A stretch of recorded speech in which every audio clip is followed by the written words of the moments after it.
Thank you.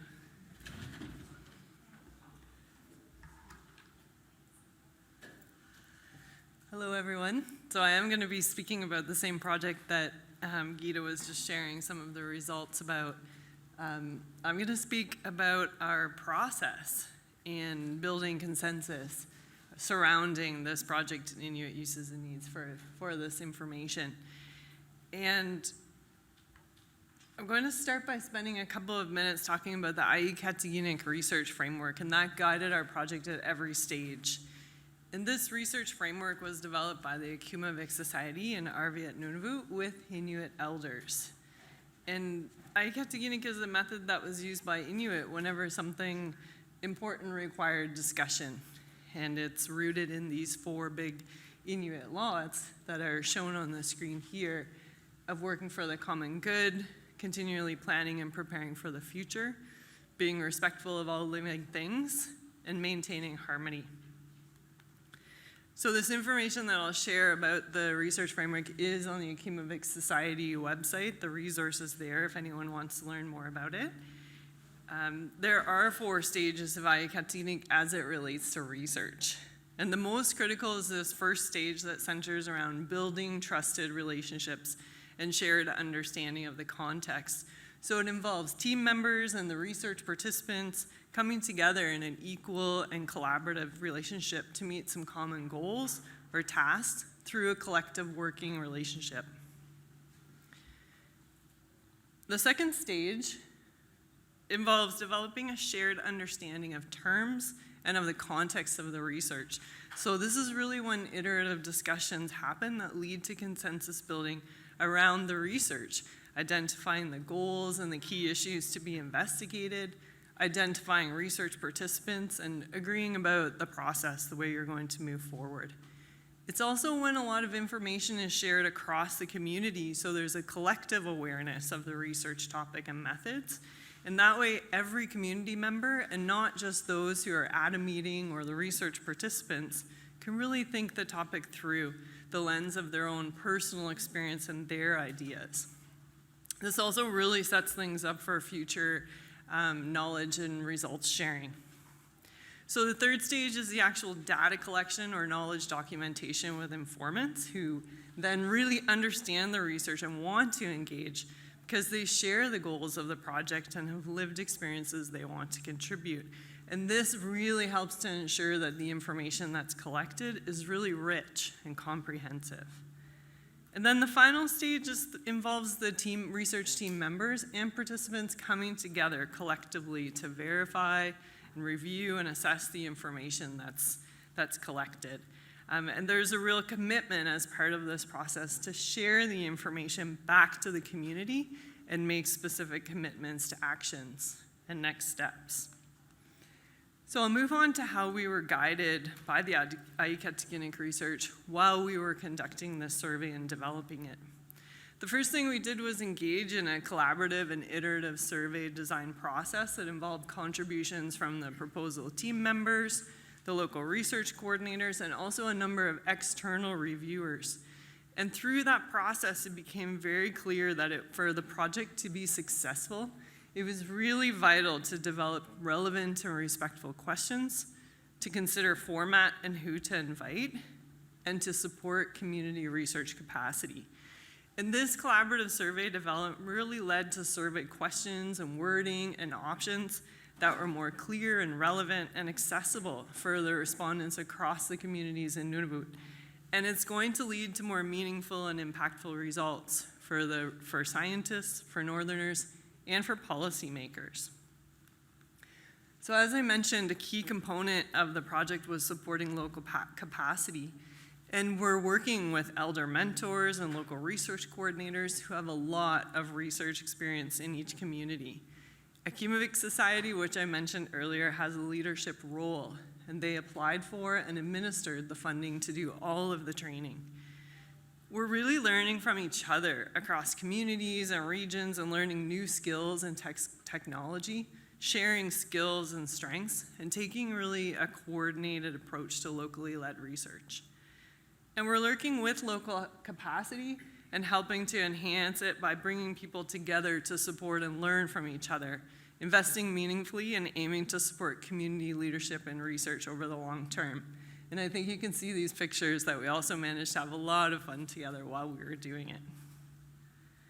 So before launching the survey, we conducted in-person and virtual training workshops with elder mentors, community partners, and local research coordinators. And at the workshops, we spent a lot of time getting to know each other, building relationships, talking about how weather, water, ice, and climate information is shared in communities now, and revising the survey questions and giving feedback. And we also talked about approaches to raising awareness about the survey in the communities, practiced the survey, and reviewed research ethics and administrative details. So we wanted to learn about the uses and needs of weather, water, ice, and climate information and services from a broad range of community members, including men and women of all ages and different level of experiences. So as long as they were independently traveling on the land within the past 3 years, then they were invited to do the questionnaire. So this could be experienced hunters, seasonal travelers, or people who just like to get out on the land. And the local research coordinators, therefore, were inviting their fellow community members who they knew would be the right people to come and participate based on all of those criteria. The local research coordinators facilitated the surveys in each of their communities in the language of the respondent's choice, so either in English or Inuktitut, using Qualtrics software on iPads. And that happened wherever the survey respondent wanted to do it, in a nearby office or at their homes. And some of the surveys were done independently by respondents using a survey link because COVID restrictions meant we couldn't do in-person surveys. All the respondents were compensated for their time, and all of the appropriate research ethics and licenses were obtained before we started the survey. So part of this was we had a collaborative analysis workshop in Arviat in October 2021, hosted by Kumavik Society and McMaster University team members. And this included 2 days on the land and 4 days in Arviat. So it brought together local research coordinators, elder mentors, project collaborators, university researchers, and 2 youth from the Arviat Young Hunters program. So 18 in total, 15 from Nunavut and 3 from Ontario.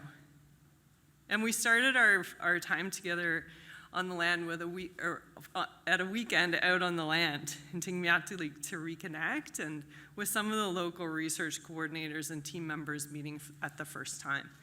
And Aajiiqatigiingniq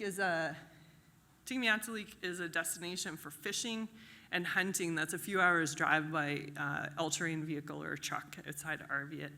And many family cabins can be found along the shoreline in that area.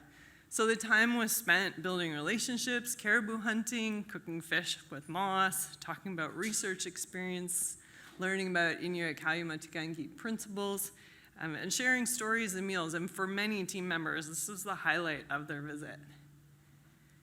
But back in Arviat, for each of the 4 days of the meetings was opened by an elder who spoke on a topic of their choice. And then we began with the local research coordinators discussing the survey results from each of their communities and then comparing them to those with other communities. And surprising or interesting or confusing results were then brought to the whole group, and we talked about how best to highlight or clarify those in final reports.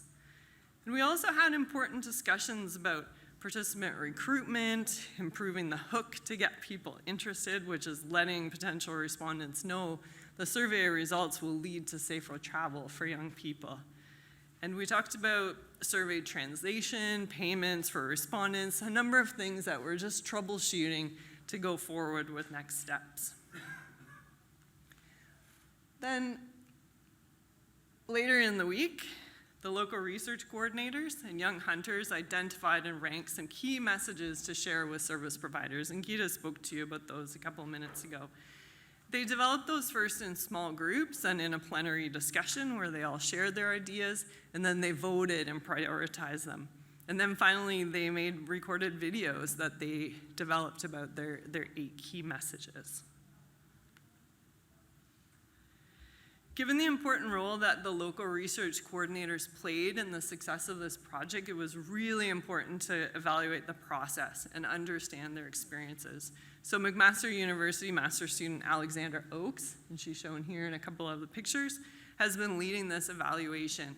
And her preliminary analysis is showing that the local research coordinators reflected that the survey was long, that it was hard to maintain respondents' interest, and they had challenges sometimes in finding time to conduct the surveys. They also reflected that they found the survey developed to be collaborative, and that discussing and gathering to talk about the results with the whole team was a real benefit and essential. So in closing, just our next steps for the project is that we do have another collaborative analysis workshop happening in November 2022 just to do our final results and to determine results sharing. And that results sharing will include summaries of reports and publications that will be Nunavut-wide and also community-specific. So thanks very much for your attention today, and if there's time, I'm happy to take any questions.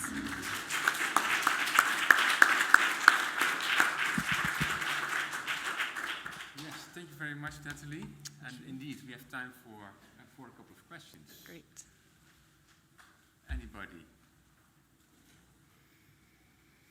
From the chat, maybe? Daniela has one here. Sorry, thanks for what you're doing. What were some, thank you, Natalie. What were some of the greatest surprises for you in terms of your research and the whole journey working with those communities? I mean, what have you learned that you would do differently in the future?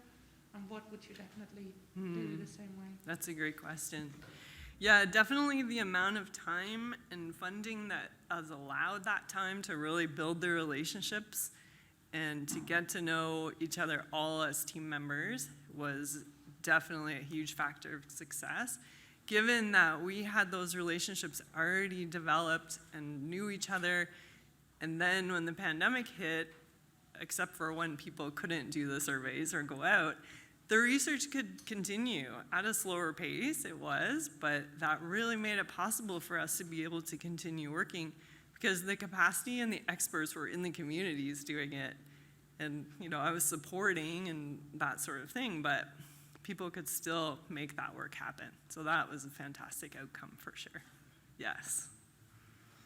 Thanks a lot. One quick one, yes.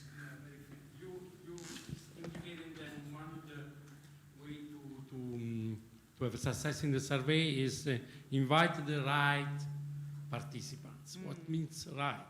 Exactly. I'm curious and interested to know. Yes, that's a great point. So what I meant by that is we did have inclusion criteria that would be people who had been out on the land within the last 3 years and who were going out for a range of reasons, different levels of experience, different age levels, different genders.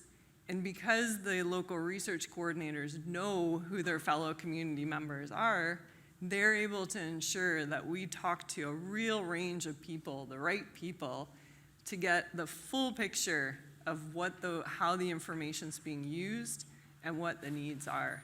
If I were just to go and maybe post on Facebook or in the radio, I'm doing a survey, come and do it, and don't live there, I'm nowhere near as well placed to know if those are the right people to participate.